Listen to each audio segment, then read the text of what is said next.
ప్రభునందు ప్రియమైన ప్రియ దేవుని బిడ్డలారా, ప్రియ విశ్వాసులారా గమనించండి. అలాగే చూస్తున్న వారికి ప్రభు అయిన యేసుక్రీస్తు నామములో శుభవందనాలు తెలియజేస్తున్నాము. కనుక ఈ పునరుద్ధానపు ఆరాధన ప్రార్థనతో ప్రారంభించుకుంటున్నాం. చూస్తున్న వారు, వచ్చిన వారు కళ్ళు మూసుకున్నట్లయితే చిన్న ప్రార్థన. పరిశుద్ధుడైన తండ్రి, గరుడైన యేసయ్య, జీవాధిపతి, నీకు వందనాలు స్తుతులు చెల్లిస్తున్నాం. గడిచిన దినములన్నిటిలో ప్రభువా మీరు మాకు తోడుగుండి నీ అపరిమితమైన కృపచేత మమ్మల్ని జ్ఞాపకం చేసుకుని మమ్మల్ని సజీవులుగా ఉంచి మరొకసారి 3వ ఆదివారం ముందు సన్నిధిలో మిమ్మల్ని స్తుతించి మిమ్మల్ని గణపరచడానికే మీరు ఇచ్చిన ఈ చక్కటి అవకాశం కొరకే స్తోత్రాలు. సమయంలో ప్రభువా పాటల ద్వారా మీరే మహిమ తెచ్చుకోండి. ఆరాధనలో ఉండండి, కీర్తన భాగంలో మీరు ఉండండి. వాక్యం ద్వారా మాతో మీరు మాట్లాడమని ప్రార్థిస్తున్నాను. ప్రత్యేకంగా ప్రతి మాటలో, ప్రతి వాక్యము, ప్రతి వాక్కును ప్రభా మాకు ఆత్మ సంబంధముగా కట్టబడి మీ సన్నిధిలో ప్రభా జీవించడానికి కృప దయచేయండి. మీ దాసుల్ని వాడుకోండి, అభిషేకించండి, బలపరచండి. ప్రత్యేకంగా వినగలిగిన చెవులు, గ్రహించగల మనసు మాకు దయచేయండి. ఘనత మహిమా ప్రభావాలు మీకే చెల్లిస్తూ యేసుక్రీస్తు నామములో ప్రార్థించి అడిగి వేడుకుంటున్నాం తండ్రి, ఆమేన్. Praise the lord. మనమందరం కలిసి ఒక పాట పాడుకుని ప్రభు నామాన్ని మహిమపరుద్దాం.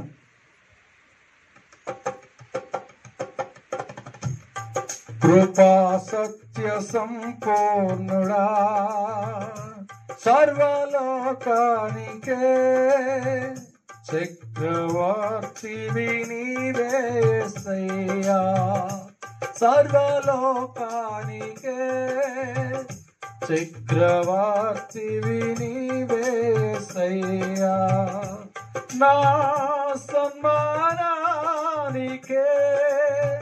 మహనీయుడవు నీవేనయ్యా, మహనీయుడవు నీవేనయ్యా, కృపా సత్య సంపూర్ణుడా, సర్వలోకానికే చక్రవర్తివి నీవే యేసయ్యా.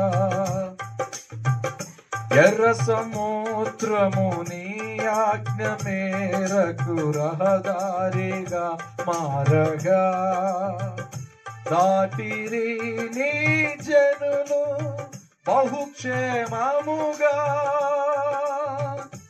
ఎర్ర సముద్రము నీ ఆజ్ఞ మేరకు రహదారిగా మారగా, దాటిరే నీ జనులు బహుక్షేమముగా, ఆచలములలోనే శత్రు సైన్యము మునిగిపోయేనే,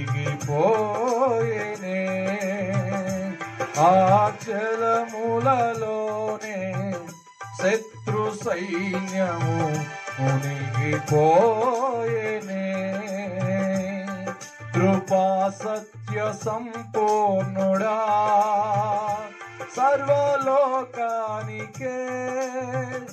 చక్రవర్తివి నీవే యేసయ్యా, సర్వలోకానికే చక్రవర్తివి నీవే యేసయ్యా. నూతన క్రియను చేయుచున్నానని నీవు సెలవీయగా, నా ఎడారి జీవితమే సుఖ సౌఖ్యము కాగా, నూతన క్రియను చేయుచున్నానని నీవు సెలవీయగా, నా ఎడారి జీవితమే సుఖ సౌఖ్యము కాగా, నారణ్య రోదన ఉల్లాసముగా మారిపోయేనే, నారణ్య రోదన ఉల్లాసముగా మారిపోయేనే,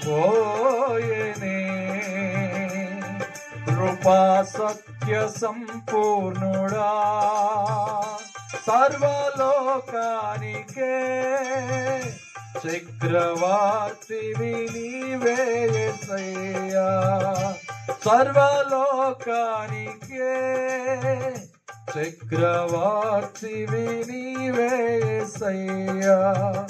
నైవేద్యములు దహన బలులు నీవు కోరవుగా, నా ప్రాణాత్మ శరీరము బలి అర్పణ కాగా. నైవేద్యములు దహన బలులు నీవు కోరవుగా, నా ప్రాణాత్మ శరీరము బలి అర్పణ కాగా. నా సింహ బలులు స్తోత్ర బలులుగా మారిపోయేనే, నా సింహ బలులు స్తోత్ర బలులుగా మారిపోయేనే. కృపా సత్య సంపూర్ణుడా, సర్వలోకానికే చక్రవర్తివి నీవే యేసయ్యా, సర్వలోకానికే చక్రవర్తివి యేసయ్యా. నా సన్మానానికే మహనీయుడవు నీవేనయ్యా, మహనీయుడవు నీవేనయ్యా. కృపా సత్య సంపూర్ణుడా, సర్వలోకానికే చక్రవర్తివి నీవే యేసయ్యా, సర్వలోకానికే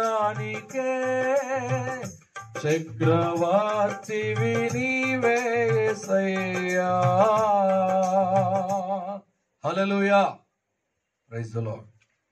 రాజా రాగాలలో అనురాగాలు కురిపించిన మన బంధము అనుబంధము విడదీయగలరా ఎవరైనాను, మరి ఏదైనాను విడదీయగలరా ఎవరైనాను, మరి ఏదైనాను. రాజా జగమెరిగిన నా యేసు రాజా, దీన స్థితి అందునా సంపూర్ణ స్థితి అందునా నడచినను ఎగిరినను సంతృప్తి కలిగి ఎందునే. దీన స్థితి అందునా సంపూర్ణ స్థితి అందునా నడచినను ఎగిరినను సంతృప్తి కలిగి ఎందునే. నిత్యము ఆరాధనకు ఆధారమా, స్తోత్ర బలులు నీకే అర్పించెద యేసయ్యా. నిత్యము ఆరాధనకు ఆధారమా, స్తోత్ర బలులు నీకే అర్పించెద యేసయ్యా.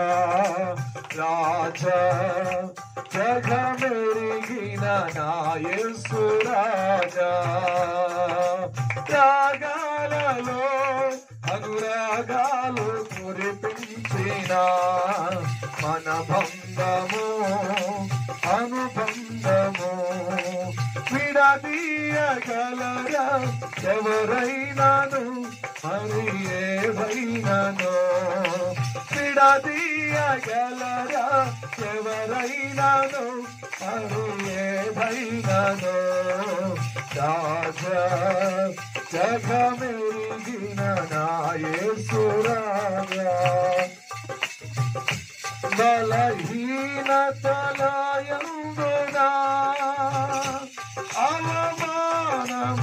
అవమానములయందునా పడినను కృంగి కృంగినను నీ కృప కలిగి యుందునే బలహీనతలయందునా అవమానములయందునా అలినను కృంగినను నీ కృప కలిగి యుందునే నిత్యము ఆరాధనకు ఆధారమా స్తోత్రములు నీకే అర్పించిన యేసయ్యా నిత్యము ఆరాధనకు ఆధారమా స్తోత్రములు నీకే రాజా జగమెరిగిన నా యేసు రాజా రాగాలలో అనురాగాలు కురిపించి హమెరవే అనుబంధము అనుబంధము అనుబంధము విడదీయగలరా ఎవరైనాను అది ఏదైనాను విడదీయమే అరువైనా సమస్యైనా ఎవరిది లేదు ఇష్టం అనుబంధం రాజా జగమెరిగిన నా యేసు రాజా సియోను షాలేము మన నిత్య నివాసము తెరుతయే ఈ ఆశ కలిగి యుందునే సియోను షాలేము మన నిత్య నివాసము తెరుతయే నా ధ్యానము ఈ ఆశ కలిగి యుందునే నిత్యము ఆరాధనకు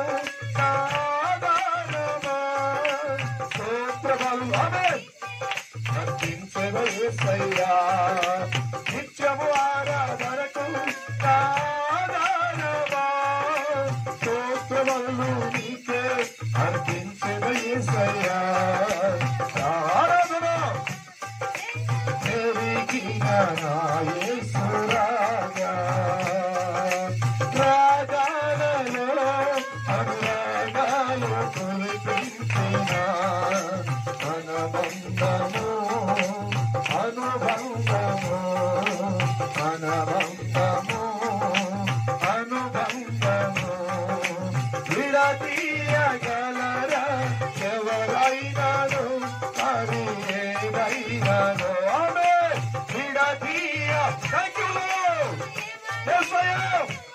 అది ఏదైనాను రాజా జగమెరిగిన నా యేసు రాజా విడదీయగలరా ఎవరైనాను అది ఏదైనాను విడదీయగలరా ఎవరైనాను అది ఏదైనాను రాజా జగమెరిగిన నా యేసు రాజా దీన స్థితి అందునా సంపూర్ణ స్థితి అందునా నరచినను ఎగిరినను సంతృప్తి కలిగి యుందునే దీన స్థితి అందునా సంపూర్ణ స్థితి అందునా నరచినను ఎగిరినను సంతృప్తి కలిగి యుందునే నిత్యము ఆరాధనకు ఆధారమా స్తోత్రములు నీకే థాంక్యూ నిత్యము ఆరాధన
యేసు రాజా రాజా జగమెరిగిన నా యేసు రాజా రాగాలలో అనురాగాలు కురిపించిన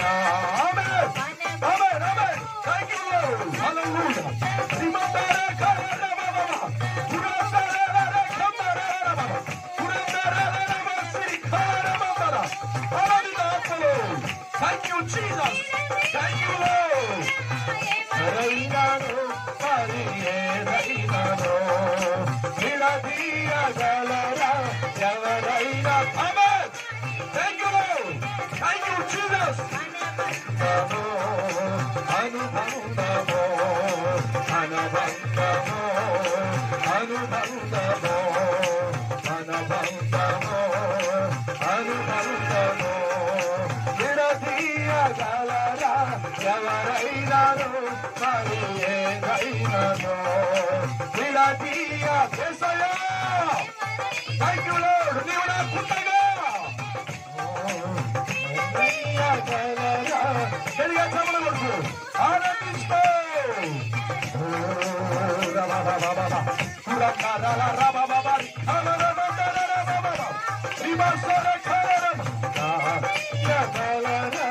ఎవరైనాను అది ఏదైనాను విడదీయగలరా ఎవరైనాను అది ఏదైనాను విడదీయగలరా ఎవరైనాను మరి ఏదైనాను విడదీయగలరా ఎవరైనాను మరి ఏదైనాను హల్లెలూయా హల్లెలూయా హల్లెలూయా హల్లెలూయా హల్లెలూయా హల్లెలూయా చేతులెత్తి మనసారా దేవునికి స్తోత్రాలు చెల్లిద్దాం. ఈ లోకంలో కరువైన సమస్య అయినా ఏది క్రీస్తు ప్రేమ నుండి క్రీస్తు సహవాసం నుండి ఏది విడదీయలేదు. యేసుతో మనకున్న అనుబంధం అది, యేసుతో మనం కలిగిన ఆ పెనవేయబడినటువంటి అనుబంధం అది. దేవాని కొంతనాలయ్యా నీవు నాకుంటే ఈ లోకంలో ఏది నాకు అక్కర్లేదయ్యా అంటూ మనసారా నిండు మనసుతో ప్రభుని స్తుతిద్దామా. రెండు చేతులెత్తి మనసారా ప్రభు నువ్వు పడిపోయిన నీ స్థితులను కట్టగలిగిన దేవుడు, ఈ పడిపోయిన నీ స్థితిని మళ్ళా నిలబెట్టగలిగిన దేవుడు అయినా. Praise the Lord, praise the Lord. Hallelujah hallelujah hallelujah. యేసయ్యా నీకే వందనాలు వందనాలు వందనాలు వందనాలు వందనాలు. Praise the Lord. Hallelujah hallelujah hallelujah hallelujah. స్తోత్రం. Praise the Lord, hallelujah. దీన స్థితి ఔదునా సంపూర్ణ స్థితి ఔదునా నడచినను ఎగిరినను సంతృప్తి కలిగి యుందునే దీన స్థితి ఔదునా సంపూర్ణ స్థితి ఔదునా నడచినను ఎగిరినను సంతృప్తి కలిగి యుందునే. అందుకే రెండు చేతులు పైకెత్తి నిత్యము ఆరాధనకు నా ఆధారమా స్తోత్ర బలులు నీకే అర్పించుదా యేసయ్యా. నిత్యము ఆరాధనకు నా ఆధారమా స్తోత్ర బలులు నీకే అర్పించుదా యేసయ్యా. రాజా జగమెరిగిన నా యేసు రాజా రాగాలలో అనురాగాలు కురిపించిన మన బంధము అనుబంధము మన బంధము అనుబంధము విడదీయగలరా ఎవరైనాను మరి ఏదైనాను విడదీయగలరా ఎవరైనాను మరి ఏదైనాను రాజా జగమెరిగిన నా యేసు రాజా. Thank you Jesus. అవునయ్యా, ఈ జగాన్ని మీరు ఎరిగిన ఈ మాటతో సృష్టించావు. ఈ జగత్తులోనికి ఇది వచ్చిన దేవుడు. మీరు అంటున్నారు వాక్యం, భూమి నా పాదపీఠం, ఆకాశం నా సింహాసనం, సింహాసనాన్ని విడిచి భూలోకానికి దిగి వచ్చింది. మహాప్రభు నీకు వందనాలు, సర్వశక్తిమంతుడా నీకు వందనాలు. నా స్థితిని మార్చడానికి, నా గతిని మార్చడానికి, నా పరిస్థితిని మార్చడానికి నా కొరకే దిగి వచ్చిన యేసయ్య నీకు నిండు వందనాలు నాయన. నీకు స్తోత్రాలయ్యా. హల్లెలూయా, హల్లెలూయా, హల్లెలూయా, హల్లెలూయా. దేవానికే వందనాలు, వందనాలు, వందనాలు, వందనాలు, వందనాలు, వందనాలు, వందనాలు, వందనాలు, వందనాలు, వందనాలు, వందనాలు. స్తుతిద్దామా, మనసారా స్తుతిద్దామా. రక్షకుడైన దేవుణ్ణి, విడిపించగలిగిన దేవుణ్ణి, స్వస్థపరచగలిగిన దేవుడు, మన ఆత్మీయ జీవితాన్ని వృద్ధిపరచగలిగిన దేవునికి, మన కష్టములు, మన ఇరుకులు, ఇబ్బందులు విడిపించగలిగిన శక్తి కలిగిన దేవునికి స్తోత్రాలు ఇచ్చేద్దాం. మన కన్నీరు తొడవగలిగిన వాడు, మనకున్న బలహీనతలను విడిపించగలిగిన దేవునికి స్తోత్రాలు ఇచ్చేద్దాం. Praise the Lord. Hallelujah, hallelujah, hallelujah, hallelujah, hallelujah, hallelujah. Praise the Lord. Hallelujah, hallelujah. ఆరాధింతునా,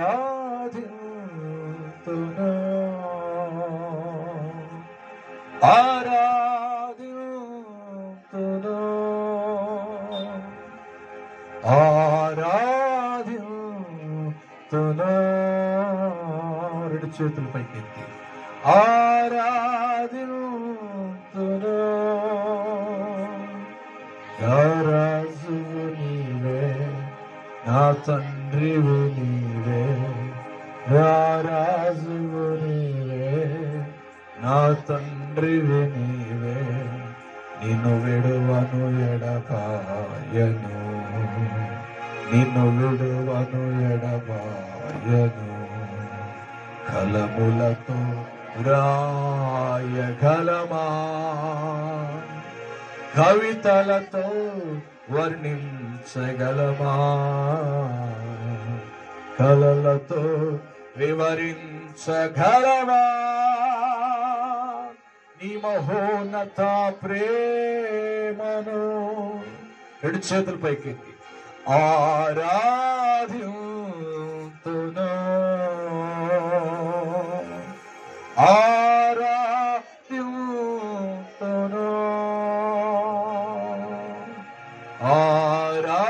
ఆరాధింతునా, ఆరాధింతునా. థ్యాంక్ యూ యేసయ్యా. శరాపులతో, చెరుపులతో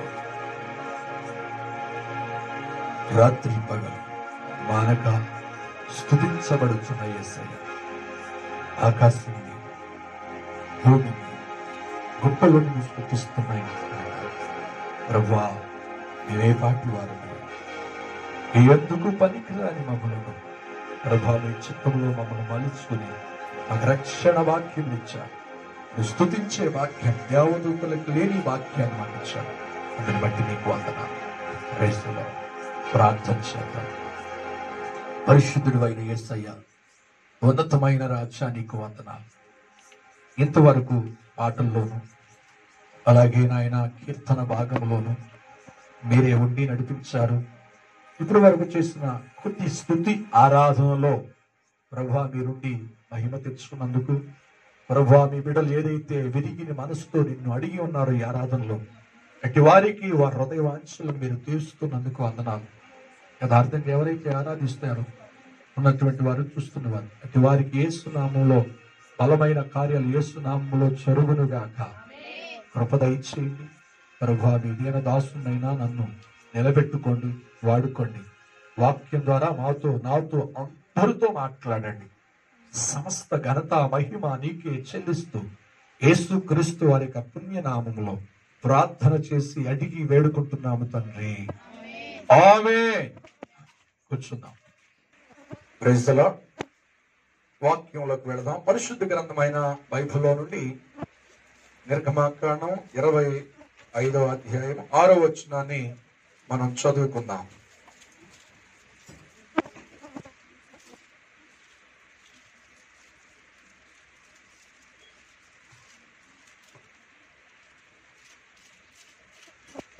చదవండి.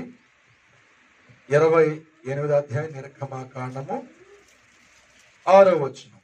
త్వరగా 28 6వ వచనం. బంగారుతోను నీల ధూమ్ర రక్తం వర్ణము గల ఏఫోదుతోను వేనిన సన్న నారుతోను చిత్రకారుని పనిగా చేయవలెను. హల్లెలూయా, హల్లెలూయా. మంచిది. చిత్రకారుని పనిగా దాన్ని చేయాలి. సరే, చాలా అర్థాలు ఉన్నాయి. ప్రత్యక్ష గుడారంలో చిన్న ఉపకరణాలు ఉన్నాయి, పెద్దవి కూడా ఉన్నాయి. ఈ ఉపకరణం లేకపోతే ఈ దారము ఏం చేస్తుందంటే ఒక క్లాత్ని వేరుగా ఉన్న వాటిని ఒకటిగా చేస్తుంది, కొడంది. అంటే ఐక్యత కూడా మనకు అనుకోవచ్చు. సరే, ఈ దారం యొక్క ప్రక్రియ గురించి మనం కొన్ని రోజులుగా నేర్చుకుంటున్నాం. ఈ దారంగా ఏ ప్రక్రియలు దాటుకుంటూ వచ్చింది? 7 విషయాలు చెప్పాను. 7 విషయాలు. దాన్ని గుర్తు చేయండి. 7వ విషయంలో చివరి 7 మాటల్లో 7 అంశములలో ఈ చివరి 7 అంశంలో ఉన్న ఒకటి ఈ ప్రత్తి లేదా ఈ దూది దారంగా మలచబడాలి అని అంటే, ఆ మలచబడే అనుభవంలోనికి రావాలి అంటే దానికి కొయ్యకు కొట్టబడాలి. కొయ్యకు కొట్టాలి అంటే దాని అర్థం ఏమిటంటే అది శ్రమ అనుభవించాలి, శ్రమలో కొలిమిలోనికి వెళ్ళాలి. Praise the Lord. అంటే మనం దాన్ని మన ఆత్మీయ జీవితానికి అన్వయించుకోవలసిన విషయం ఏమిటి అంటే, క్రైస్తవులముగా మనం నేర్చుకోవలసినటువంటి దీని ద్వారా పాఠం ఏమిటంటే, శ్రమ లేకుండా క్రైస్తవ జీవితము కానే కాదు. హల్లెలూయా, హల్లెలూయా. కనుక ఈ శ్రమల విషయంలో, ఈ క్రైస్తవ జీవితం విషయంలో మనం చాలా మంది అనుకుంటాము, శ్రమలు లేవు, శ్రమలు నాకు కాదు అని అనుకుంటాం. అంతేనా? అయితే ఈ శ్రమలలో 3 భాగాలు అనుకున్నాం. 3 రకాలుగా శ్రమలు మన మీదకు వస్తాయి అని చెప్పుకుంటూ వచ్చాం. ఒకటి, లోకము నుండి మనకు శ్రమ వస్తుంది. దాన్ని కూడా వివరించేసారు, వాక్యాధారాలతో మీకు చెప్పడం జరిగింది. రెండవది ఏమిటంటే, సైతాను నుండి, సాతాను కలుగజేసే శోధన, సాతాను తీసుకువచ్చే శ్రమ మనకు కలుగుతుంది. అది ఎలా వస్తుందో కూడా వాక్యాధారాలతో మీకు తెలియజేయటం జరిగింది, చెప్పడం జరిగింది, వివరించడం జరిగింది. మూడవది ఏమిటంటే, దేవుడే మన మీదకి శ్రమను అనుమతిస్తాడు. హల్లెలూయా. ఎవరండి? దేవుడే మనకి శ్రమను అనుభవిస్తాడు, శ్రమను అనుమతిస్తాడు. ఎందుకు ఈ మాట చెప్తానంటే వాక్యాధారం ఉంది. యోబుకి శ్రమలు తాత్కాలికంగా ప్రకృతి సంబంధంగా వచ్చినాయి. ఇల్లు కూలిపోవడం, పిల్లలు చనిపోవడం, అది ప్రకృతి సంబంధమైంది. సాతాను తీసుకొచ్చింది, నిజమే. సాతాను ఏం తీసుకొచ్చింది? శ్రమ అంటే సాతాను నుండి కూడా వచ్చింది యోబుకి. తన మీద, శరీరం మీద రోగం కలిగింది. తన ప్రాణానికి అతను ఏ హాని చేయవద్దన్నాడు దేవుడు. మూడవది ఏమిటంటే, సరే నీ ఇష్టం, ఏం చేసుకుంటావో చేసుకో, యోబు నీకు అప్పగిస్తున్నాను అని అన్నాడు. అంటే ఎవరు పర్మిషన్ ఇచ్చారు? దేవుడే పర్మిషన్ ఇచ్చాడు. ఎవరికి? తన క్రైస్తుడైన దేవుని బిడ్డ అయినటువంటి యోబు మీదకి. కానీ మరి అలాగే ఉన్నదా? ఆ శ్రమ అలాగే ఉందా? దేవుడు తప్పించలేదా? దేవుడు విడిపించలేదా? విడిపించాడు. హల్లెలూయా. దేవుడు కలుగు చేసి అనుమతించినటువంటి శ్రమలో ఆయన నిలిచి ఉన్నాడు కనుకనే మనకు తెలుసు 2 అంతల ఆశీర్వాదం వచ్చింది. 3 తరాల వరకు తన పిల్లల్ని చూడగలిగాడు. Praise the lord. సరే, అద్భుతాలు ఆశ్చర్య కార్యాలు జరగకుండా ఉండవు, కానీ శ్రమలలో, అవునండి, శ్రమలలో సంఘము ఏమంటారండి, సంఘము ఎటు కూడా బెసకకూడదు. శ్రమలు వస్తాయి, శ్రమలు జరుగుతాయి, శ్రమలు మనం అనుభవించాలి.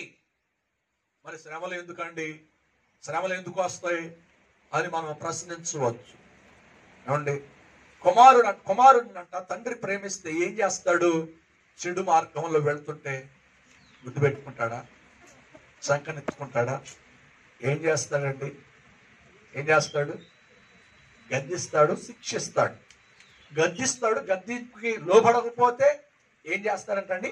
శిక్షిస్తాడు. ఏ శిక్ష అది? అది దెబ్బలతో కావచ్చు, కొంతమంది వాతలు పెడతారు, కొంతమంది కారం కూడా చల్లుతారు పిల్లలకి కళ్ళలో. అవునా కాదా? Praise the Lord. మాట వినడానికి సపోజ్ చెప్తున్నాను. అది ఎందుకు? వాళ్ళు చచ్చిపోవాలని కాదు, వాళ్ళు నాకు అస్సలు లేదని కాదు, నాకు చెడ్డ పేరు వాళ్ళు తీసుకొస్తున్నారు, నా పిల్లలు మంచి మార్గంలో నడవాలి అని ప్రేమతో శిక్షిస్తారు. Praise the Lord. చచ్చిపోవాలని చెప్తే ఒకసారి విశ్వేసేస్తారండి. Praise the Lord. పిల్లలారికి జ్ఞాపకం చేసుకోండి. ఎందుకు అలా చేస్తున్నారంటే నీ మీద ఇష్టం లేక కాదు, నీ మీద ఇష్టం ఉంటేనే నేను గద్దిస్తున్నాను. గద్దింపు నువ్వు లోపడకపోతే ఏం చేస్తారంటండి? శిక్షిస్తారు. ఆ శిక్షకు లోబడకపోతే ఏం చేస్తారు? సావగొట్టేస్తారు. Praise the Lord. నచ్చేది బతికేది కూడా అంటే ప్రేమ లేదని మాత్రం అనుకోవాలి. అందుకే నేను అంటున్నాను, నేను చెప్పే విషయం ఏమిటంటే, నేను చెప్పేటువంటి సబ్జెక్ట్ ఏమిటంటే, ఆ క్రమం ఏమిటంటే, తండ్రి ప్రేమించిన కుమారుడికి ఏం చేస్తాడంటండి? శిక్షిస్తాడు. దేవుని ప్రేమించు వారికి సమస్తమును సమకూడి మేలు కొరకే జరుగుతుంది. కష్టం జరిగినా, నష్టం జరిగినా, రోగం వచ్చినా, బలహీనత వచ్చినా, సమస్య వచ్చినా ఆయన ప్రేమ నీలో పుటం వేయాలి, లేకపోతే ఆయన స్వరూపం నీలోనికి రావాలి. మరి ఆ మాట మనం జ్ఞాపకం చేసుకుంటే, క్రైస్తవులకు ఏమండి, మనకు మంచి నాయకులు ఉన్నారు, మంచి పరిపాలకులు ఉన్నారు, మనకు శ్రమలు ఎందుకు వస్తాయి అనుకో. చాలా మంది అంటారు, ఎంతమంది మంచి నాయకులు వచ్చినా, ఎంతమంది చెడు నాయకులు వచ్చినా సంఘానికి శ్రమ కలుగుతూనే ఉంటది. హల్లెలూయా. ఏమన్నా దేవుని నమ్ముకున్న నాయకులు వచ్చిన సంఘానికి శ్రమ రాకుండా ఉంటుందా? ఉంటదండి. హల్లెలూయా. హింసలు, శ్రమలు తప్పు. ఎందుకంటే మనం మహిమ పొందడానికి, లేదా మహిమలోనికి మనం ప్రవేశించడానికి సంఘానికి శ్రమ అవసరం. హల్లెలూయా. కనుక యేసుక్రీస్తు ప్రభుని మనం ఆదర్శకరంగా చేసుకోవాలి. యేసయ్య అన్నాడు, శ్రమ ఉంటది కానీ ధైర్యం తెచ్చుకున్నాడు. హల్లెలూయా. అంతేనా కదా? క్రైస్తవ జీవితంలో చాలా మంది బోధకులు, చాలా మంది క్రైస్తవులు ఏమంటున్నారంటే, క్రైస్తవ జీవితాన్ని శ్రమలను వేరు చేస్తున్నారు. క్రైస్తవ జీవితాన్ని శ్రమల్ని, క్రైస్తవ జీవితం అంటే శ్రమలు లేని జీవితం అని బోధిస్తున్నారు. సరే, ఆవిడ బోధ బాగానే ఉండొచ్చు, కానీ వాక్యాధారం ఉండాలి. హల్లెలూయా. క్రైస్తవ జీవితం శ్రమ వేరు కాదు. క్రైస్తవ జీవితం శ్రమ వేరుగా చేసి బోధిస్తే అది వాక్యానుసారమైన బోధగానే కాదు. హల్లెలూయా. ఎందుకు చెప్పమంటారా? ఎందుకు చెప్పమంటారా? ఆ బోధించేటువంటి బోధ అది తప్పుడు బోధ, దాన్ని మనం వినకూడదు. హల్లెలూయా. యేసయ్య అంటాడు, ఏమంటాడంటే ఒక మాట, యోహాను సువార్త 16:33 అంటాడు. ఒక్క మాట మనం జ్ఞాపకం చేసుకుని ముందుకు వెళ్దాం. యోహాను సువార్త 16:33. నా యందు మీకు సమాధానము కలుగునట్లు ఈ మాటలు మీతో చెప్పుచున్నాను. ఏమండి, ఏమన్నాడంట? ఎవరు చెప్పిన మాటలు ఇవి? ఎవరు చెప్పిన మాటలు? యేసయ్యే చెప్పాడు. ఏమన్నాడు? ఈ లోకంలో మీకు శ్రమ కలుగుతుంది. అయితే మరి ఇప్పుడు శ్రమ లేదని బోధించే వాళ్ళని ఏమనాలి? ఇప్పుడు తప్పుడు బోధ కాదంటారు అది. శ్రమలు లేవా యేసయ్యని నమ్ముకుంటే శ్రమలు రావయ్యా, యేసయ్యని నమ్ముకుంటే స్వస్థతలే వస్తాయి కానీ బాధలు రావయ్యా, రండి మా సంఘానికి రండి, మా సంఘం మీ కొరకు ప్రార్థన చేస్తుంది, శ్రమలు రావు, దేవుని నమ్ముకున్న శ్రమలు వచ్చినాయి ఎందుకు వచ్చినాయి అని అన్నారా? అది నిజమైన క్రైస్తవ జీవితం కాదు. సరి కరెక్ట్ అయిన బోధ కానీ, వాక్యానుసారమైన బోధ కానీ కాదు. ఎందుకు ఆ మాట నేను చెప్పగలుగుతున్నానంటే ఈ వాక్య ఆధారం ఉంది మనకి. వాక్యాన్ని నమ్మాలి అంటున్నాడు. లోకములో మీకు శ్రమ కలుగును, అయినను ధైర్యముగా ఉండండి. క్రైస్తవ జీవితం ఏమిటంటే శ్రమను చూసి భయపడటం కాదు. క్రైస్తవ జీవితం ఏమిటంటే ఆ శ్రమలలో మనం ధైర్యం తెచ్చుకోవాలి. హల్లెలూయా. మరి ఎందుకు? యేసుక్రీస్తు ప్రభువే దేవుడై ఉండి ఆయన శ్రమ పొందాడంట. శ్రమల మార్గములో గుండా వెళ్ళాడు. ఇది శ్రమల దినాలు. ఈ శ్రమల దినాల్లో పెళ్లిళ్ళు చేయరు. ఈ శ్రమల దినాల్లో ఏం చేస్తారు తెలుసా? పునాదులు వేయరు, ఏమంటే ఇళ్ళు కట్టరు. Praise the Lord. ఎందుకు ఇళ్ళు కట్టరు, ఎందుకు చేయరంటే శ్రమల దినాలండి. అమ్మో శ్రమలు వచ్చేస్తాయండి. ఏమంటే శ్రమల దినాల్లో శ్రమలు వచ్చేస్తాయంట. అంటే దేవుడు శ్రమలను పాటించమని చెప్పాడా? శ్రమల దినాల్లో నువ్వు ఉండాలి అనుకుంటే ఉపవాసం ఉండు, పర్వాలేదు. కానీ ఆ ఉపవాసపు ఆ ప్రార్థన ఏమండి వాక్య విరుద్ధమైనటువంటిదిగా ఉండకూడదు. హల్లెలూయా. శ్రమల దినాలు నేను అంటున్నాను, చాలా మంది పెళ్ళిళ్ళు నేను చేశాను, శ్రమల దినాల్లోనే చేశాను. శ్రమల దినాల్లో చేస్తే మరి శ్రమల్లో వారికి పిల్లలు పుట్టకూడదు కదా. పిల్లలు పుట్టారు, సంతోషంగానే ఉన్నారు. Praise the Lord. నిజంగా మా పెళ్లి కూడా శ్రమల దినాల్లోనే జరిగిందండి. మార్చి నెలలోనే శ్రమల ముగింపులో. చాలా మంది పాస్టర్ గారు తెలియదు, ఏంటండి పాస్టర్ గారు ఏంటి ఆ పెళ్లి శుభలాకిస్తుంటే, ఏంటంటే పాస్టర్ గారు శ్రమల దినాల్లో మీరు పెళ్లి చేసుకుంటున్నారు, వాక్యం తెలియదు. యేసయ్య మన కొరకు శ్రమ పొందాడు కదా, ఆ శ్రమ దినాల్లో మనం ఏ కార్యం చేయకూడదు కదా. Praise the Lord. ఎక్కడుందండి శ్రమలు చేయమని, శ్రమలను పాటించమని చెప్పినటువంటి బోధ వచ్చిందంటే అది దేవుని వాక్యంలో వచ్చినటువంటిది కానే కాదు. మనుషులు కల్పించి, సాతాను ప్రేరేపించి, మనుషుల్లోనికి సొరబడి వాక్య విరుద్ధంగా కార్యాలు జరిగిస్తుంది. Praise the lord. మన వాక్యాన్ని నమ్మాలి. అందుకే నేను అంటున్నాను, శ్రమ దినాలలో ఆ కార్యాలు చేస్తూ ఉన్నటువంటి ఉన్నామా, సాతాను యొక్క నడిపింపు కింద ఉన్నాం. ఏమంటే 40 దినాలు నీసు మానేసి, 40 దినాలు తెల్లబట్టలు వేసేసుకుని, 40 దినాలు ఏమంటే ఒక టవల్ వేసేసుకుని, చెప్పులు లేకుండా ఏమంటే చేసేసుకున్న తర్వాత మళ్ళీ యథావిధిగా మళ్ళీ పాత జీవితంలోకి వెళ్ళిపోవచ్చు 40 దినాలు ముగించిన తర్వాత. అలా ఉందా? అపోస్తులు కూడుకున్నారండి. నిజమే, కనిపెట్టి ప్రార్థన చేయండి, నేను ఆత్మను పంపిస్తాను అన్నాడు అపోస్తుల కార్యం 1:8. అయితే వారు కనిపెట్టి ప్రార్థన చేశారు, ఆత్మను పొందుకున్నారు. 50 దినాలు 50వ దినమున ఏమండి ఆ పండుగ దినమందు, పెంతెకొస్తు పండుగ దినమందు ఆత్మను పొందుకున్నారు. మరి ఆ ఆత్మను పొందుకున్న తర్వాత వారు ఎవరి పనికి వాళ్ళు వెళ్ళిపోవాలి, వెళ్ళలేదు. ప్రతి వారం ఇంటింటా కూడుకున్నారు. 50 దినం ఆ పండుగ దినమందు అయిపోయింది కదా, ఆత్మ వచ్చేసింది కదా, ఆత్మను పొందుకున్నారు, అన్ని భాషలు మాట్లాడారు. ఒక పేతురు ప్రసంగించగా 3000 మంది రక్షించబడ్డారు. దేవుడు చెప్పిన మాట నెరవేరింది. అయితే అక్కడితో అయిపోవాలి కదా. కానీ అయిందా?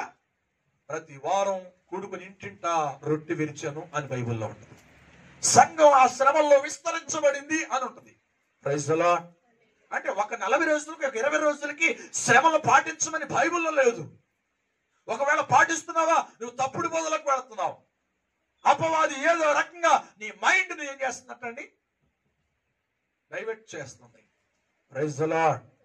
కనుక నిజమైన క్రైస్తవుడిగా మనం బ్రతకాలి, రోషం కలిగి. అందుకే యేసయ్య అన్నాడు, శ్రమలలో నుండి వెళ్ళాడు ఆయన.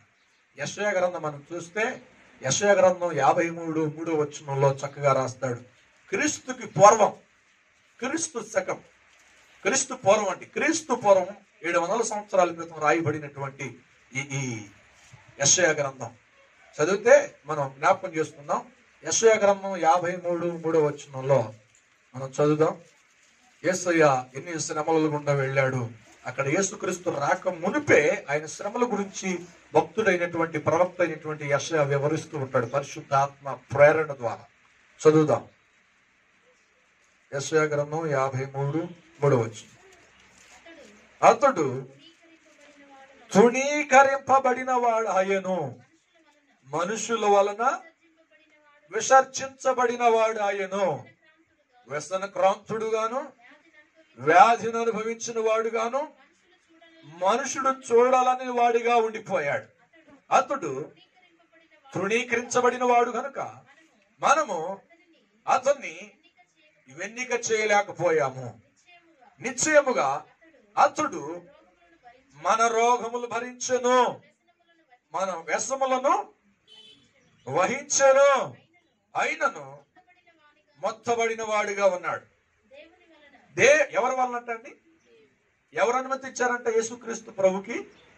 తండ్రి అయిన దేవుడే శ్రమలని ఎందుకు అనుభవించాడు, ఎందుకు అనుగ్రహించాడు అంటే ఆయన ప్రియకుమారుడుగా మారాలి.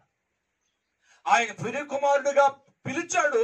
ఆ పిలుపులో తగినట్టుగా యేసయ్య మారాలి అంటే, యేసయ్య ఆ మార్పు చెందాలంటే, తండ్రి పోలికలోనికి రావాలి అంటే దేని గుండా వెళ్ళాలి చెప్పాలి. ఏ మార్గాన్ని ఎంచుకోవాలి చెప్పాలి. శ్రమల గుండా వెళ్ళాలి. అందుకని ఆ శ్రమల గుండా వెళ్ళాడు. ఆ శ్రమలలో చాలా ఉన్నాయి. ఇక్కడ మనం చదివిన విషయం. మొత్తపడ్డాడు, ఆయన తృణీకరించారు. ఆయన 33.5 సంవత్సరాలు బ్రతికినప్పుడు ఆయన ఏ రకంగా మాట్లాడారు తెలుసా? అసలు ఆయన ఎన్నిక చేయలే. ఏ విషయంలో?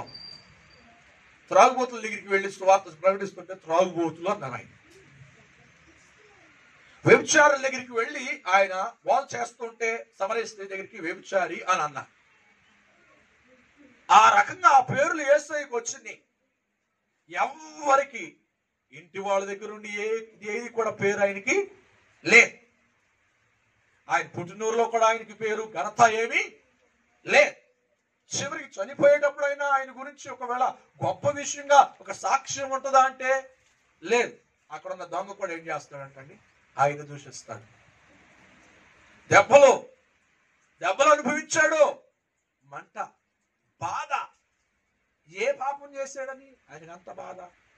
అన్ని శ్రమలు మన పాపముల నిమిత్తం. మనకు రాబోయే గొప్ప భయంకరమైన శోధన, ఆ శ్రమను తప్పించడానికి మన మీదకు వచ్చే శ్రమంతటిని కూడా ఆయన వహించాడు. హల్లెలూయా. యేసు ప్రభువు వహించాడు. అందుకనే ఆయన స్థానం ఏంటో తెలుసా? ఈ లోకంలో శ్రమల గుండా వెళ్ళిన యేసయ్య, శ్రమలు అనుభవించినటువంటి యేసయ్య ఎక్కడికి వెళ్ళాడు తెలుసా? పరలోకంలో ఉన్న ఆయన స్థానం ఏంటో తెలుసా? తండ్రి రొమ్మున ఆనుకున్నాడంట. హల్లెలూయా. ఎక్కడున్నాడంటే తండ్రి రొమ్ము మీదకి వెళ్ళిపోయాడు. ఎందుకు వెళ్ళాడు? అంత ఆధిక్యత యేసయ్యకి ఎందుకు కలిగింది చెప్పండి? దేని గుండా వెళ్ళినందుకు? శ్రమల గుండా వెళ్ళాడు కనుకనే. ఈ రోజున సంఘము కూడా సరే, సంఘానికి ముందు సంఘము ఆది అపోస్తులను ప్రభు నియమించి ఆ 12 మందిని ఏర్పాటు చేసుకుని ఒకరు తప్పిపోయిన తర్వాత మరొక వ్యక్తిని చిట్టిలు వేసి వాళ్ళు మరి పిలుచుకున్న తర్వాత పరిశుద్ధాత్మను పొందుకున్న తర్వాత మొదటి సంఘముగా ప్రభు నిశ్చయించిన తర్వాత పరిశుద్ధాత్మ చేత నింపబడినటువంటి అపోస్తులు సంఘముగా ఏర్పడ్డారు. హల్లెలూయా.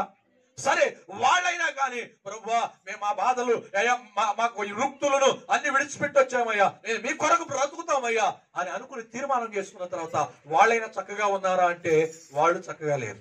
Praise the Lord. వాళ్ళకి శ్రమలు అనుభవించారు. అంతేనా కదా? శ్రమలు అనుభవించారు. వాళ్ళు కూడా శ్రమలు అనుభవించారు. ఎలాంటి శ్రమలు అంటే మనం జ్ఞాపకం చేసుకుంటే, స్టెఫెను బోధ చేస్తుండగా అక్కడ అపోస్తుడైన పౌలుగా మారినప్పుడు, సౌలుగా ఉన్నప్పుడు ఆయన కూడా ఉన్నాడంట. ఆయన బట్టలు, స్టెఫెన్ బట్టలు ఆయన దగ్గరే ఉన్నాయంట. కురుడుగా ఉన్నప్పుడు ఎవరో సౌలు. అయితే బైబిల్ చెప్తుంది ఆయనంట సువార్త ప్రకటించినందుకే ఆయన రాళ్లతో కొట్టి చంపేశారు. కొట్టి చంపుతున్నప్పుడు ఆనందంగా ప్రాణం విడిచాడు. ఎవరో స్టెఫెన్ ఆనందంగా విడిచాడు. శ్రమలు అనిపిస్తుంటే ఆ శ్రమలలో ప్రభువా నేను సువార్త ప్రకటిస్తున్నందుకు నాకు ఇట్టి శ్రమ అని అనలా. ప్రభువా నేను నీ మహిమను చూడాలి, నీ ప్రత్యక్షత చూడాలి అనగానే ఆకాశం తెరవబడిందంటండి. ఆకాశం తెరవబడినటువంటి ఆకాశంలో నుండి యేసును ఆయన చూశాడంట. ఎవరో స్టెఫెను. చనిపోయే ముందు వరకు ఆయనకి శ్రమలు కలిగినాయి, కానీ చనిపోయే ముందు ఆయనకి దేవుడు ఏం చూపించాడు తెలుసా? దేవుని యొక్క మహిమను ఆయనకు చూపించాడు. హల్లెలూయా. ఆ మహిమను చూసినటువంటి ఆ స్టెఫెను ఏం చేస్తున్నాడు తెలుసా? చంపుతున్నటువంటి వీరి కొరకు ప్రార్థన చేస్తున్నాడు. హల్లెలూయా. ఏమని ప్రార్థన చేస్తాడు? ప్రభువా వీరికి తెలియదు నాయన, వీరి మీదకి ఏ శిక్ష ఏ దోషము రానివద్దని అలాగా తలవాల్చి చనిపోయాడు. అదండి శ్రమలతో కూడిన ఆత్మీయ జీవితం. హల్లెలూయా. అంతేనండి, అనుభవం వచ్చే అదే మనం దేవుని సన్నిధిలో మహిమను పొందుతాం. మహిమను పొందే అనుభవంలోనికి వెళ్ళాలి. శ్రమ లేకుండా మహిమ రాదు. శ్రమ కలిగితేనే మహిమను చూస్తాం. శ్రమలను మనం ఓర్చుకుంటేనే దేవుని ఉన్నతమైన కార్యాలు మనం చూడగలుగుతాం. హల్లెలూయా. శ్రమ లేని జీవితం జీవితం కాదు క్రైస్తవ జీవితం. శ్రమ లేని క్రైస్తవ జీవితం అది ఏమాత్రం అక్కడికరాని. శ్రమతో కూడినటువంటిది నిజమైన క్రైస్తవ జీవితం. హల్లెలూయా. మరొక వ్యక్తిని పరిచయం చేస్తా. అపోస్తుడైనటువంటి యోహాను. అపోస్తుడైన యోహాను కూడా సువార్త ప్రకటిస్తూ ఉండగా ఆయన ప్రకటించవద్దని చెప్పేసేసి ఆ దేశపు అధికారి నాయకుడు ఏం చేశాడంటండి? పద్మాసు దీపంలో పడేశాడు. పద్మాసు దీపం అంటే పెద్ద జైలు కాదు. పద్మాసు దీపం అంటే ఏదో పెద్ద భవనం కాదండి. శవాలు వేసేటువంటి ఒక లోయ్. ప్రైజ్ అలార్డ్. కొన్ని ఏదైతే రాజ్యానికి వ్యతిరేకంగా తిరిగి ఉంటారో ఆ ప్రజల్ని తీసుకెళ్ళి అక్కడ పడేస్తారు. ఆ పడేసినటువంటి ఆ దీవిని పద్మాసు దీపం అంటారు, లేకపోతే ఆ దివి అంటారు. ఆ దీవిలో పడవీగానే ఏమవుతుందంటే ఇక అక్కడ ఏమంటారు? పెద్ద ఏసీలే ఉండవు, అక్కడ ఏమైనా వసతులే ఉండవు. కొన్ని రోజులు కొన్ని రోజుల క్రితం చచ్చిపోయిన సేవలు ఉంటాయి, కొన్ని రోజుల క్రితం చచ్చిపోయిన సేవలు. అక్కడ ఏముంటది? ఏమంటే చిన్న ఏదో జంతువు చచ్చిపోతేనే మనం ఏం చేస్తాం అంటే ఆ స్థలం రాగానే వాసన రాగానే ఏం చేస్తాం? ముక్కు మూసుకుంటాం, లేకపోతే ఒక క్లాత్ అడ్డం పెట్టుకుని వెళుతూ ఉంటాం. అసలు దాటి వెళ్ళిపోయిన తర్వాత 50 అడుగులు దాటి వెళ్ళిపోయిన తర్వాత అదే ఫీలింగ్ లో ఉంటే అది మూత అసలు తినేది ఆ వాసన. కొంతమంది అయితే కొంచెం దాటంగానే కక్కేస్తారు వాసన పడక. మరి ఆ లెక్కన వందల వేల మంది చచ్చిపోయిన శవాల్లో ఎవరున్నారంట? ఎవరిని పడేశారంట? పద్మాసు దీపంలో. చెప్పాలి, భక్తుడైన యోహాను, అపోస్తుడైన యోహాను. ఆయన ఏం చేయాలి? నీళ్ళు ఇచ్చేవాళ్ళు లేరు, ఆహారం పెట్టేవాళ్ళు లేరు. ప్రభువా నీ సువార్త ప్రకటించిన నిన్ను అనుసరించినందుకు నాకు వచ్చిన శిక్ష అని అనలా. ప్రభువా నేను నీ కొరకు బ్రతకాలంటే నేమో బ్రతికించు, లేదు చచ్చిపోవాలంటే ఎలాగ నన్ను తీసుకుని వెళ్ళిపోవు అని ప్రార్థన చేస్తున్నాడు. అక్కడ ప్రార్థన చేయగానే మోర్చిల్లి పడిపోయాడంట. పడిపోయిన అతన్ని, యోహాను భక్తుడిని, అపోస్తుడిని దేవుడు అంటండి ఎక్కడికి తీసుకెళ్ళాడు? పరలోకం తీసుకెళ్ళాడంట. హల్లెలూయా. హల్లెలూయా. పరలోకంలో భవిష్యత్తులో జరగబోయే దేవుని మనిషి కుమారుడు రాకయందు జరగబోయేటువంటి సంఘం ఉండే ఆధిక్యతల గురించి దేవుని సన్నిధిలో స్పష్టంగా చూచిన వాడు, దేవుని మహిమను ఎరిగిన వాడు ఎవరంటే అపోస్తుడైన యోహాను. హల్లెలూయా. ఆ పరలోక అనుభవాలు చూడగలిగారంటే ఏమొచ్చింది? మొదట ఏం అనుభవించాడు? చెప్పాలి, శ్రమను అనుభవించాడు. దేవుడే తన ఆత్మను ఎక్కడ తీసుకెళ్ళాడంటండి? ఈ ప్రకటన గ్రంథం అంతా దేవుని రాకడ గురించి, 1000 ఏళ్ల పరిపాలన గురించి, ఏమండి నిత్యత్వం గురించి రాయబడి ఉంది. ఎంత గొప్ప విషయం అండి. అక్కడ చనిపోవడానికి వెళ్ళినటువంటి యోహానికి పరలోక దర్శనం లేదా పరలోక మహిమనే దేవుడిచ్చాడు. హల్లెలూయా. ఈ రోజు మనకేమని తెలుసు? శ్రమలు వచ్చినాయి అనుకోండి, పెద్ద లక్షాధికారి అయిపోవాలి, శ్రమలు వచ్చినటువంటి కోటీశ్వరుడు అయిపోవాలి శ్రమల తర్వాత. కానీ మనకు ఉండవలసినటువంటి గురి ఏమిటంటే మనం కలిగి ఉండవలసిన ఆత్మీయ అనుభవం ఏమిటంటే దేవుని మహిమ చూడాలి. హల్లెలూయా. స్టెఫెన్ చూశాడు, యోహాను చూశాడు. అది మనం కట్టుకోవలసింది. శ్రమలలో రాకపోయిన స్వస్థత అది తర్వాత, కానీ దేవుని మహిమ చూడగలిగిన అనుభవం మనకుందా? హల్లెలూయా. అందుకే శ్రమ క్రైస్తవ జీవితం వేరు చేసే బోధ అది వాక్యానుసారమైన బోధ, దేవుడు అనుమతించే శ్రమ. హల్లెలూయా. కనుక ఏమి జరిగినను మనం ఏమై ఉండాలి? ఆ శ్రమలో దేవుడు అనుమతిస్తే ఆ శ్రమల్లో ఏమై ఉండాలంటే ఒక మాట చదువుకుందాం, ముందుకు వెళదాం. మొదటి తెస్సలోనికు రాసిన పత్రిక, త్వరగా మొదటి తెస్సలోనిలకు రాసిన పత్రిక 5వ అధ్యాయము 16వ వచనం నుండి 17వ వచనం వరకు. ప్రతి విషయమునందు కృతజ్ఞతాస్తుతులు చెల్లించుచు ఇలాగు చేయుట యేసుక్రీస్తునందు నీ విషయంలో మన విషయంలో ఏదైనా జరుగుతుంది అనుకోండి, అది దేవుని చిత్తం అయితేనే జరుగుతుంది. లోకం నుండి వచ్చే శ్రమైనా దేవునికి తెలుసు, సాతాను కలుగజేసే శ్రమైనా దేవునికి తెలుసు. ఆయన అనుమతించే శ్రమ కూడా మనం ఆయన రూపంలోనికి, సాతాను పెట్టే శ్రమ ఏమిటంటే మనం ఆయన్ని కలిగి ఉన్న అనుభవంలో నుండి, ఆత్మీయ అనుభవం నుండి మనం పడవేయడానికి. లోకం నుండి వచ్చే శ్రమ ఏమిటంటే మనము దేవుని బిడ్డలో చెప్పుకుని మనం చేసే పాపపు క్రియల ద్వారా మన మీదకి శ్రమ వచ్చుద్ది. అది కూడా చెప్పాను. హల్లెలూయా. అవి మనం మానుకోవాలి, లోకం నుండి శ్రమ రాదు. రెండవ సాతాను పెట్టేది ఏంటంటే మనం దేవుడికి దగ్గరగా అవుతున్నాం కనుక ఆ దేవునితో ఉన్న అనుబంధాన్ని వాడు తీసివేయడానికి మనకు శ్రమ వస్తుంది, సాతానుడు. మూడవది ఏంటంటే యేసయ్య పెట్టే శ్రమ, తండ్రి అయిన దేవుడు పెట్టే శ్రమ ఏమిటంటే మనం ఆయన పోలికలోనికి మార్చుకొనడానికి, ఆయన చిత్తాన్ని మనం నెరవేర్చుకోవడానికి, లేదా ఆయన చిత్తంలోనికి మనం మార్చబడడానికి దేవుడే అనుమతి. అందుకంటున్నాడు, ఏమి జరిగినను ఆయన చిత్తం లేకుండా ఏది జరగదు. హల్లెలూయా. అందుకంటున్నాడు మనం ఏం చేయాలి? మరి జరుగుతున్నటువంటి దేవుడు అనుమతిస్తున్నటువంటి ఆ శ్రమలో మనం ఏమై ఉండాలి? కొంతమంది దేవుడిని దూషిస్తారు, కొంతమంది దేవుని విడిచిపెట్టేస్తారు, కొంతమంది సంఘాలను వదిలేసుకుంటారు. Praise the Lord. కనుక మనం నిలబడకపోతే దేవుని నుండి మహిమ కార్యాలు మనం అనుభవించగలుగుతామా? హల్లెలూయా. మనం నిలబడాలి.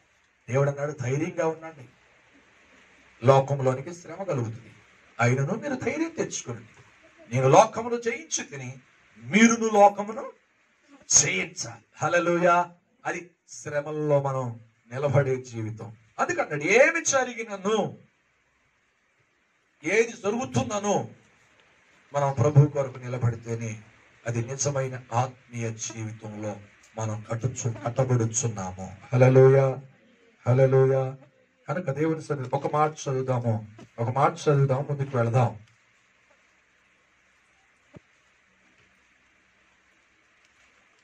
హబక్కూకు రాసినటువంటి గ్రంథము 3వ అధ్యాయం 17 నుండి 19వ వచనం వరకు.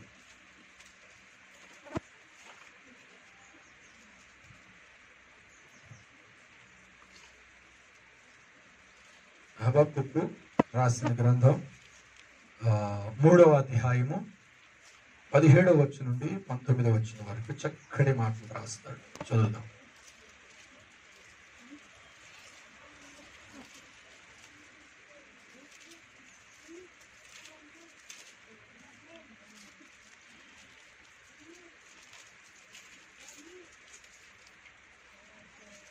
(771) పాత నిబంధన, పేజీ నెంబరు. క్రైస్తవ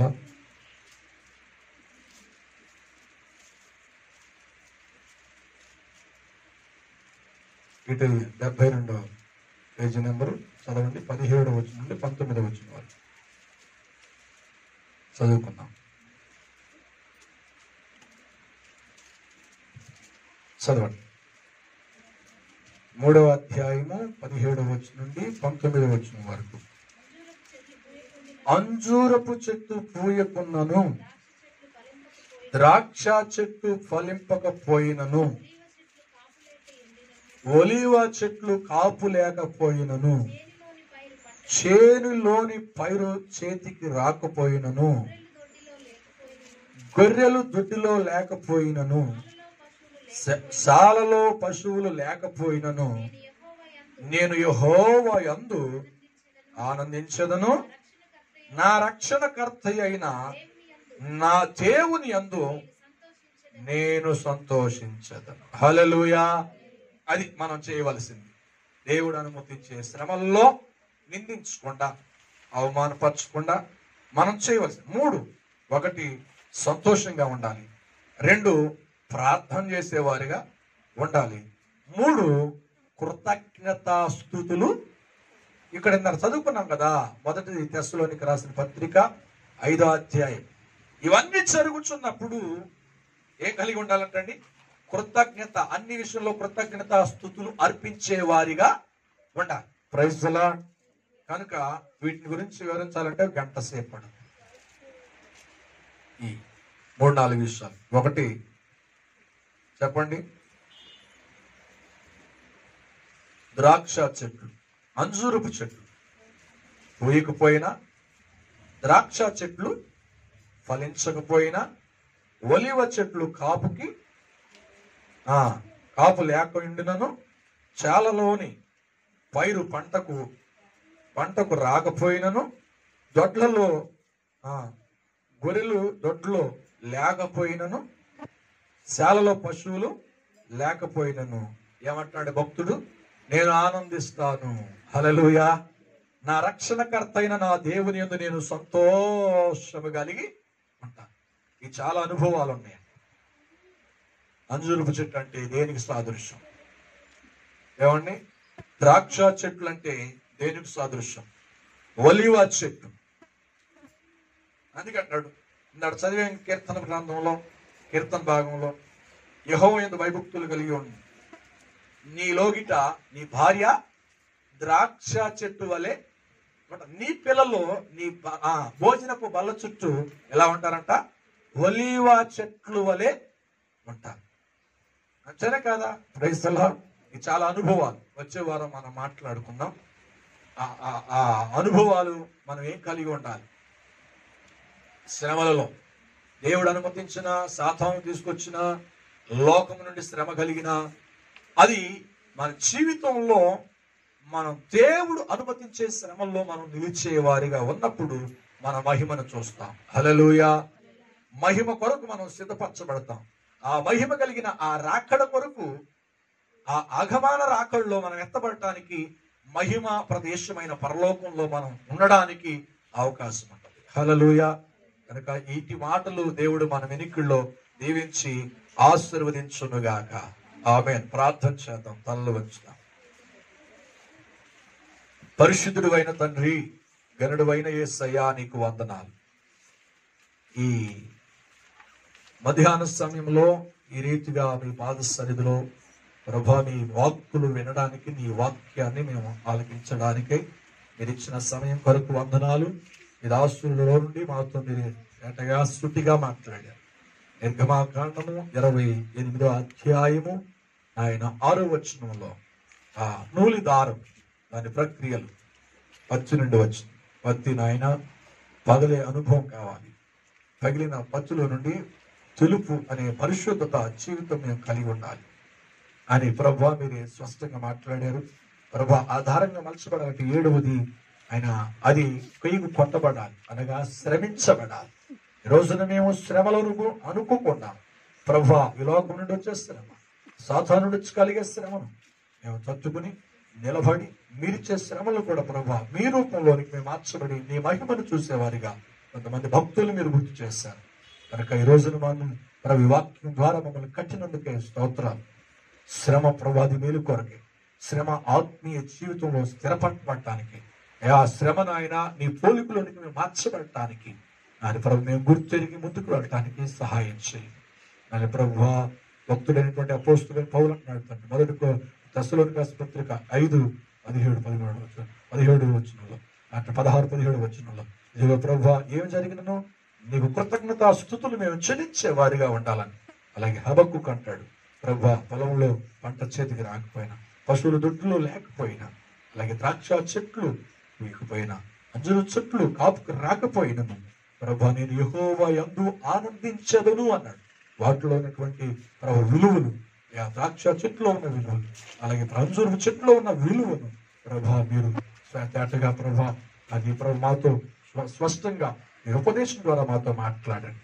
ప్రత్యేకంగా చక్కగా వాటి ప్రకారంగా మేము జీవించిన ఆయన మీకు మీ ఆత్మీయ జీవితంలో మేము ఎలా ఉండాలో మాకు నేర్పించండి. ప్రభు దయచేయండి. శ్రమల్లో మేము జారిపోకుండా, శ్రమల్లో లోకం వైపు చూడకుండా, శ్రమల్లో మా పరిస్థితుల వైపు చూడకుండా, శ్రమల్లో నాయన మిమ్మల్ని మర్చిపోకుండా, శ్రమలను మహిమను వేరు చేసే బోధ కాకుండా, శ్రమలను క్రైస్తవ జీవితం కలిపి మేము కలగలిపి ప్రభా జీవితాన్ని అనుభవించేవారుగా మమ్మల్ని నిలబెట్టండి. ప్రభా నీ రాకడి కొరకు సిద్ధపరచండి. ఈ వాక్యం మీ బిడ్డలందరినీ కూడా ప్రభా తండ్రి స్తోత్రం వాక్యానుసారంగా కట్టి ఈ మహిమ గల రాకడి కొరకు సిద్ధపరచమని, ఘనత మహిమ ప్రభావాలు మీరే తెచ్చుకోమని యేసుక్రీస్తు నామములో ప్రార్థించి అడిగి వేడుకుంటున్నాం తండ్రి. ఆమేన్. యేసు రక్తమేచి ప్రభు యేసు రక్తమేచి ప్రభు యేసు నామం సంపూర్ణ విజయం కలుగునుగా. తండ్రి అయిన దేవుని ప్రేమ, కుమారుడైన యేసు క్రీస్తు వారి కృప, ఆదరణకర్త అయిన పరిశుద్ధాత్మ సహవాసము సన్నిధి మరి లోకంలో ఉంటున్నటువంటి సకల పరిశుద్ధులకు వాక్యమిని తీర్మానం చేసుకున్న వారందరికీ సదాకాలం తోడైంది నడిపించునుగాక. ఆమేన్. అందరికీ వందనాలు.